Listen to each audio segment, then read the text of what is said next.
আপনি কাউকে পায়ে সোনা পরতে দেখেছেন? ভেবে দেখেছেন উচ্চবিত্ত হলেও কেন সাধারণত পায়ে সোনা পরেন না কেউ? এর নেপথ্যে থাকা কারণ জানলে কিছুটা অবাক হবেন।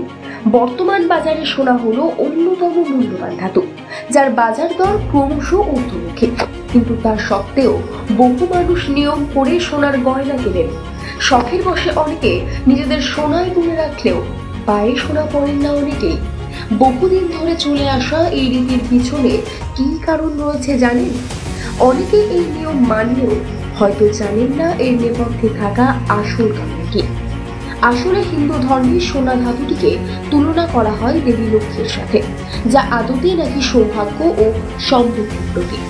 ধর্মীয় মত অনুযায়ী পায়ে সোনার গয়না পরার অর্থ দেবী লক্ষ্মীকে অপমান করা, কারণ পা হলো শরীরের নিচের অঙ্গ, যা ভূপৃষ্ঠ স্পর্শ করে থাকে, ফলে তাতে ধুলো ময়লা লাগার সম্ভাবনাও রয়ে যায়। সোনার গায়ে ধুলো ময়লা লাগলে তাতে নাকি ভীষণ ক্ষুণ্ণ হন দেবী লক্ষ্মী। তাই শরীরের ওপরের অংশে সোনা পরলেও সামর্থ্য থাকা সত্ত্বেও পায়ে সোনার নুপুর বা আংটি পরেন না কেউই। উচ্চবিত্ত বা ধনকুবেররা নিজেদের সোনায় মুড়ে রাখলেও পায়ে সেই সোনার ব্যবহার করেন না কেউ।